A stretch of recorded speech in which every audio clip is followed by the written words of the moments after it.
Vehicle approaching! Guns up!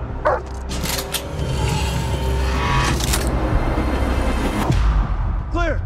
Halika't sabay natin panoorin ang recap ng isang American True Story war film mula noong 2017 na pinamagatang Megan Levy. Sana ay matuwa po kayo. Sa unang eksena, ipinakikilala ang walang patutunguhan na dalaga na si Megan Levy na nakatira sa Valley Cottage, New York. At isinalaysay niya na ang kanyang buhay na naging walang kabuluhan pagkatapos ng pagkamatay ng kanyang matalik na kaibigan dahil sa labis na paggamit ng bawal na gamot. Na parang sawa na siya dahil pati pamilya niya ay tila wala ding pakialam sa kanya at malapit na rin siyang sumuko sa trabaho niya bilang primary teacher. Ang kanyang depresyon ay naging dahilan para hindi niya magampanan ang trabaho niya, kaya ito rin ang naging rason upang matanggal siya sa trabaho. Dahil desperado siyang matakasan ang sitwasyon na ito, kaya matapang na nagdesisyon agad si Megan na umalis ng lungsod.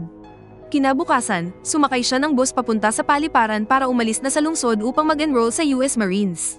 Kinagabihan, dumating si Megan sa isang bootcamp sa Parris Island ng South Carolina, kung saan agad na inutusan ng isang commanding officer na pumila ang mga bagong dumating.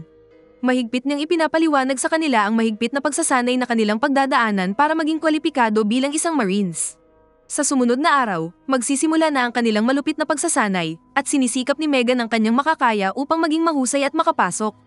Pagkatapos ng ilang buwan ng matinding pagsasanay, matagumpay siyang nakagraduate. Sa araw na ito, ang lahat ng bagong kadete ay nagdiriwang kasama ang kanilang mga pamilya, ngunit ang ina ni Megan ay late na dumating kasama ang kanyang kasintahan na si Jim. Kasunod nito, pumunta ang tatlo sa isang restaurant kung saan tinanong siya ng nanay niya kung may balita siya tungkol sa kanyang ama. Nagtatanong din siya kung may iniwan ba ang ama niya para sa kanya.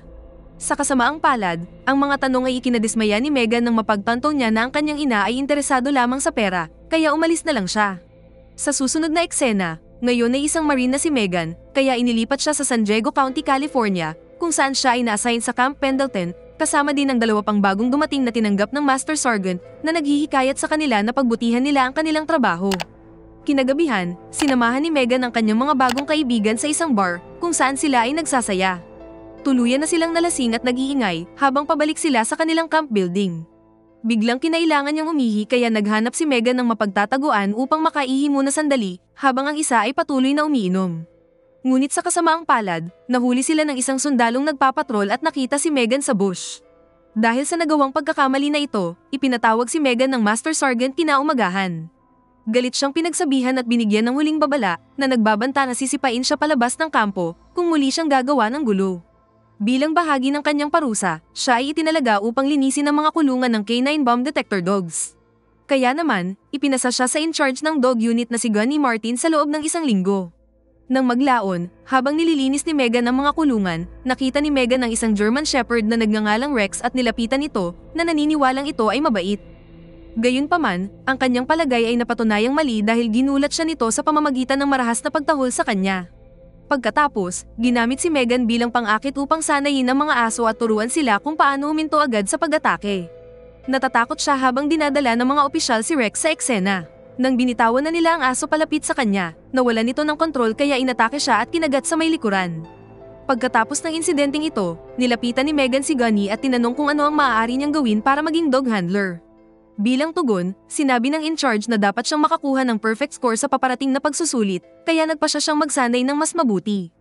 Pagkatapos ng ilang linggo ng determinasyon, nagtagumpay siya sa kanyang mga pagsusulit at ipinakita ang kanyang mga resulta kay Gunny. Ngunit dahil walang sapat na mga aso, kailangan niyang simulan ng pagsasanay sa kanyang paghawak, gamit ang isang ammo box na nagpapatawa sa kanyang mga kapwa sundalo. Isang araw, tinipon ni Gunny ang mga sundalo at ipinakilala sila sa isang bihasang Marine mula sa Iraq na si Sergeant Andrew Dean. Sinabi sa kanila ni Andrew na ang lahat ng kanilang natutunan ay hindi sapat upang pumunta sa digmaan at kailangan nila ng mas matalas na katalinuhan. Nang maglaon, sa patuloy na pagsasanay, ang isang sundalo na nagngangalang Walter, na namamahala kay Rex, ay hindi nakontrol ang kanyang aso. Dahil dito, siya ay nakagat ng aso. Ngayong nasugatan siya, inalis muna ni Gunny si Walter sa posisyon ng humahawak kay Rex at ipinasa kay Megan ang responsibilidad na ito. Ngayon ay malinaw na isang hamon para sa kanya ang responsibilidad na ito dahil maikli lang ang oras na meron siya upang makipag-bonding sa aso, dahil ang unit ay malapit nang i-deploy sa Iraq para sa tunay na misyon. Nang gabing iyon, pinapakain ni Megan si Rex, ngunit dahil matigas ang ulo ng aso, hindi ito nakikinig sa kanya. Kaya naman, umupo na lang siya at naghihintay sa labas ng kulungan ng aso nang hindi nagbibigay ng pagkain hanggat hindi ito sumusunod. Ang kanyang diskarte ay gumana habang si Rex ay sumunod na rin sa wakas. Sa pagdaan ng mga araw, nagsimula na silang magbonding sa isa't isa at hindi na natatakot si Megan sa aso. Nagiging maayos ang lahat kapag nagsimula siyang makipag-usap kay Rex na parang kaibigan niya ito at hinahayaan pa niya itong matulog sa kanyang silid imbis na dalhin sa kulungan ng aso. Kasabay nito, tinutulungan din ni Andrew ang mga humahawak ng aso na mapabuti ang kanilang mga kasanayan na sinasabi niya sa kanila na ang kanilang mga alaga ay magtitiwala lamang kapag ang mga may-ari ay may tiwala din. Sa wakas, dumating ang araw ng deployment at ang mga sundalo, kasama ang kanilang mga aso, ay sumakay na sa eroplano patungong Iraq. Pagkatapos ng ilang oras na biyahe, nakarating sila sa kanilang destinasyon dito sa Camp Ramadi sa Al-Anbar Province. Bilang nag-iisang babae, nakakuha si Megan ng isang silid na nakahiwalay sa kanila na nagbigay daan sa kanya upang mapanatili si Rex sa kanya. Kinaumagahan, habang naglalakad sa kampo, nakita niya ang isang sundalo na si Matt Morales na sinasanay ang kanyang aso na si Chico. Habang papalapit siya sa kanya, nagulat siya sa isang putok ng baril. Sinabihan siya ni Matt na huwag mag-alala dahil ang mga putok ay palabas. Siya at si Megan ay naghanda na at nagulat sila kay Sergeant Jarvis na nagtalaga sa kanila sa isang checkpoint para mag-duty. Sa kanilang pagpunta sa checkpoint, sinabihan ni Matt si Megan na maging mas maingat dahil ang mga rebelde ay may espesyal na galit sa mga babaeng humahawak ng aso.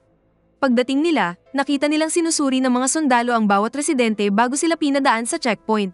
Sumama rin si Megan para tumulong mag-inspeksyon, may isang batang lalaki ang nagtanong sa pangalan ng kanyang aso. Matapos makompleto ang inspeksyon, ibinunyag ni Megan ang pangalan ni Rex, ngunit pinagsabihan siya ni Matt na nagbabala sa kanya na huwag gawin ito. Pagbalik sa kampo, inaalagaan ni Megan ang kanyang aso na sinasabing gagaling din sila sa trabaho. Hindi nagtagal, isang opisyal ang kumatok sa kanyang pinto at inutusan na kunin ang kanyang mga gamit habang sila ay pupunta para sa isang misyon. Nagtataka si Megan kung bakit siya ang napili, kung saan tumugon ng opisyal na walang ibang pwede. Di nagtagal, dumating sila sa lugar ng kamakailan ay naganap ang pambobomba kung saan ang ilang sundalo ay namatay. Sinamahan ni Megan ang mga sundalo sa bahay ng isang residente at inutusan si Rex na talasan ng pang-amoy sa paligid. Hindi nagtagal ay umakyat ang aso sa isang tumpok ng mga carpet at umupo na nagpapahiwatig na mayroong kakaiba dito. Pagkatapos ay tinanggal ng mga sundalo ang carpet sa dingding kaya natuklasan nila ang isang malaking uri ng mga baril. Agad nilang inaresto ang residente at kinumpiska ang mga baril. Kasunod ng matagumpay na operasyon, pinuri ni Matt si Megan para sa kanyang pagganap at may ilang selebrasyon ang mga sundalo noong gabing iyon. Sa gitna ng masasayang sandali, nakipaglaro si Megan ng mga baraha kay Matt habang pinag-uusapan ang kanilang mga personal na buhay. At kaya nagtanong siya tungkol sa kanyang dahilan kung bakit siya sumali sa Marine, sinabi niya sa kanya ang tungkol sa kanyang yumaong matalik na kaibigan. Naging emosyonal ang kanilang pag-uusap, kaya pinili ni Megan na matulog na. Nang sumunod na araw, sina Megan at Rex, kasama ang mga sundalo, ay pumunta para sa isa pang misyon at nakahanap ng isang pampasabog na nakatago sa isang highway. Sa susunod na ilang buwan, nakakaamoy sina Megan at Rex ng maraming IED at iba pang armas na nagligtas sa buhay ng daan-daang Marines. Ngunit sa panahon ng isang misyon, ang mga bagay ay dumaan sa hindi inaasahang pagkakataon.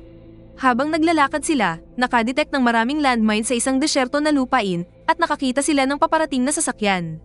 Nagpaputok ang mga sundalo sa hangin na nagpahinto sa sasakyan at lumabas ang driver.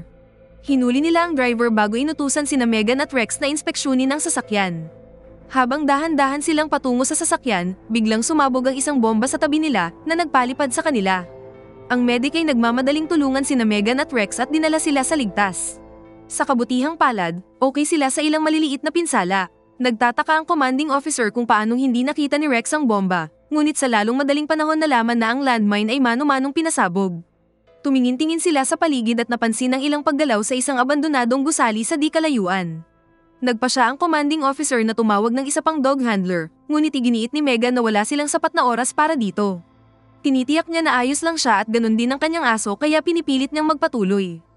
Pagkatapos nito, pinangunahan ni Megan at Rex ang iba pang mga sundalo patungo sa gusali habang iniiwasan ng mga landmine sa kanilang daan. Dahan-dahan silang pumasok sa gusali at sinimulan ng pag-inspeksyon sa lugar sa tulong ni Rex. Kalaunan, pumunta sila sa bubong kung saan natuklasan nila ang mga pampasabog. Nalaman din nila na ang mga kaaway ay kakaalis lang din sa lugar. Sa sandaling iyon, nagsimulang tumahol si Rex, ngunit walang sino man ang nakakaalam kung ano ang dahilan. At biglang nagpaputok ng rocket launcher ang kaaway mula sa malayo, ngunit nagawa ni Rex na hatakin agad ang isang sundalo bago tumama ang launcher sa dingding ng gusali. Nang maramdaman nila na mapanganib ang kanilang pwesto, agad nagpa siya ang mga sundalo na umatras sa lugar, habang ang reinforcement ay patungo sa gusali sakay ng mga tangke. Pagkatapos ay maingat silang umalis sa gusali at tumungo sa sasakyan habang pinoprotektahan ng isa't isa. Tumakbo din si Megan patungo sa sasakyan, ngunit bago makapasok, isa pang pagsabog ang naganap malapit sa kanya na nagpatalsik sa kanya. Sa kabila ng pinsala na ito, kahit papaano ay nakaya pa niyang bumangon at nakasakay sa truck, kaya agad silang tumakas sa eksena. Sa sandaling makabalik sila sa kampo, dinala si Megan sa ospital, naiwan si Rex kasama ni Matt. Nang magising siya, hiniling niyang makita ang kanyang aso, ngunit ipinaalam sa kanya ng doktor na hindi muna siya makakabalik sa serbisyo sa loob ng 3 linggo. Matapos matanggap ang mga kinakailangang gamot, pinalabas na si Megan sa ospital at pinauwi. At sinundo siya sa airport ng kanyang ama, na si Bob, na sumalo daw bago siya niyakap. Pagkatapos ay inihatid niya siya sa bahay ng kanyang ina bago tumuloy sa trabaho. Sa mga susunod na araw, paulit-ulit na tinatawagan ni Megan ang Camp Pendleton para tanungin kung nakabalik si Rex, ngunit wala siyang natatanggap na impormasyon tungkol dito. Lumipas ang 3 linggo at bumalik na sa tungkulin si Megan. Sa wakas ay nakita niya si Rex sa kampo, nakababalik lang mula sa Iraq, na masaya silang nagkasamang muli. Ngunit ang nakakalungkot, nasugatan rin si Rex, kaya kailangan niyang magpagamot din. Kinabukasan, bumalik si Megan sa kanyang silid at napansin niya ng bulaklak sa labas ng kanyang pintuan. Ito pala ay gawa ni Matt at talagang masaya sila nang magkita ang dalawa. Sa sobrang namiss nila ang isa't isa, nauwi ito sa mainit na bakbakan sa kwarto niya.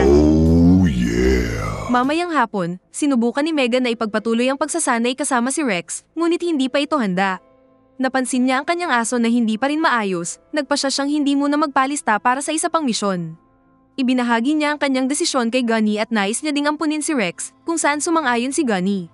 Nang gabing iyon, kausap ni Megan si Matt na nagsabi sa kanya na siya ay muling nagpalista at malapit na siyang ipadala sa misyon. Kaya nainis siya kay Matt, ngunit pinili niyang manahimik na lang. Sa susunod na eksena, dinala ni Megan si Rex sa isang veterinaryo para sa isang regular na check-up. Sa oras na ito, hinawakan ng doktor ang nasugatang bahagi ng aso na naging sanhi ng kakaibang reaksyon nito. Pagkatapos ay sinabi niya na ito ay marahas at malubha ang lagay ng pinsala niya. Sinubukan ni Megan na ipaliwanag na ang reaksyon nito ay nagmumula sa sakit, ngunit pinaalis siya ng doktor at lumayo. Pagkalipas ng ilang araw, nalaman ni Megan na muling ipapadala si Rex para sa misyon kasama ang isang bagong handler. Nag-aalala siya para sa kaligtasan ng aso, kaya pumunta siya kay Gunny at humingi ng tulong dito, ngunit sinabi sa kanya na wala siyang magagawa dahil sa ulat ng veterinaryo. Kasunod nito, pinuntahan niya si Rex sa huling pagkakataon at umiiyak habang humihingi ng tawad sa kanya. Pagkatapos ay nagmamaneho siya pabalik ng bahay na may tumutulong luha sa kanyang mga mata. Kinaumagahan, nagising si Megan na may dalang aso ang kanyang ina, na nagbabalak na palitan si Rex. Ngunit ikinagalit lamang ito ni Megan at sinigawan niya ang kanyang ina bago lumabas. Pagkatapos ay umalis siya para magtungo sa kanyang ama at dito muna siya nanirahan. Lumilipas ang mga oras, ngunit hindi mapigilan ni Megan ang pag-iisip tungkol kay Rex. Ito ay unti-unting nakakasama sa kanyang mental health at bilang isang resulta, nagsimula siyang dumalo sa mga therapy session. Sa sumunod na araw, pumasok si Bob sa kwarto ni Megan at sinubukan niyang palakasin ang loob. Pinapayuhan siya ng pampatibay ng loob, hinihimok siya na magtiyaga at huwag mawalan ng pag-asa. Dahil dito, nabuhayan siya ng loob muli, pagkatapos ay gumagawa siya ng paraan upang malaman kung nasaan si Rex. Makalipas ang ilang araw, nakatanggap siya ng tawag mula sa kasalukuyang dog handler ni Rex na nagsabi sa kanya na malapit nang magretiro si Rex. Itinanong niya kung ipapaampun nila siya, ngunit negatibo ang sagot ng handler. Sa kabila nito, hindi nawalan ng pag-asa si Megan at sinubukan niyang makipag-ugnayan sa mga veterano sa serbisyo. Pumunta siya hanggang sa nakipagkita sa isang senador at ipinaalam sa kanya ang tungkol sa kanyang kalagayan. Sa sobrang tuwa niya, nakatanggap siya ng positibong tugon mula sa kanya. Bilang karagdagan, sinimulan niya ang isang kampanya upang payagan hindi lamang siya, pati na ang lahat ng mga nagiging handler na makapag-ampon ng kanilang mga aso kapag natapos na ang kanilang serbisyo sa militar. Nagsisimula rin siya ng petisyon at lumalabas pa nga sa mga talk show sa TV para makipag-ugnayan sa marami pang tao. Sa kalaunan, nakakuha si Megan ng maraming suporta pati na rin ng 22,000 na pumirma para sa kanyang petisyon. At sa wakas, ito na ang araw ng pagreretiro ni Rex, kaya pumunta si Megan upang dumalo sa seremonya sa Camp Pendleton. Pagpasok niya sa kampo, nagulat siya kay Matt dahil narito rin siya para sa pagreretiro ni Rex. Sa gitna ng kanilang maikling pag-uusap, ipinahayag niya ang kanyang desisyon na magretiro pagkatapos makumpleto ang kanyang kasalukuyang misyon. Higit pa rito, nagbahagi rin siya ng isang napakagandang balita dahil sa wakas ay pumayag ang mga Marines na hayaan siyang alagaan si Rex. Kasunod nito, naglakad si Megan patungo sa lugar kung saan niya nakita si Rex. Tinawag niya ang kanyang alaga at agad itong tumakbo patungo sa kanya na humantong sa isang emosyonal na muling pagsasama. Pagkatapos ng seremonya, iniuwi ni Meghan si Rex at pagkatapos ay sinimulan niyang gugulin ang kanyang mga araw sa pakikipaglaro dito. Sa susunod na eksena, sina Meghan at Rex ay ipinatawag sa Yankee Stadium kung saan sila ay pinarangalan para sa kanilang katapangan sa panahon ng mga misyon sa Iraq. Habang isinasalaysay ng isang opisyal ang kanilang mga kabayanihan at napakaraming crowd ang nanonood, pati na ang kanyang mga magulang ay sobrang saya. Napansin din niya si Matt at ilan sa kanyang kasamahang opisyal na nanonood sa kanya mula sa isang malaking screen. At mula ito sa post-credit scene, nalaman namin na nabuhay si Rex sa kanyang mga araw kasama si Meghan hanggang sa kanyang pagpanaw noong 2012. Ngayon ay nagtatrabaho si Meghan bilang veterinary technician sa New Jersey at nagsasagawa pa rin ng bomb detection sa mga high-profile na lokasyon tulad ng United Nations.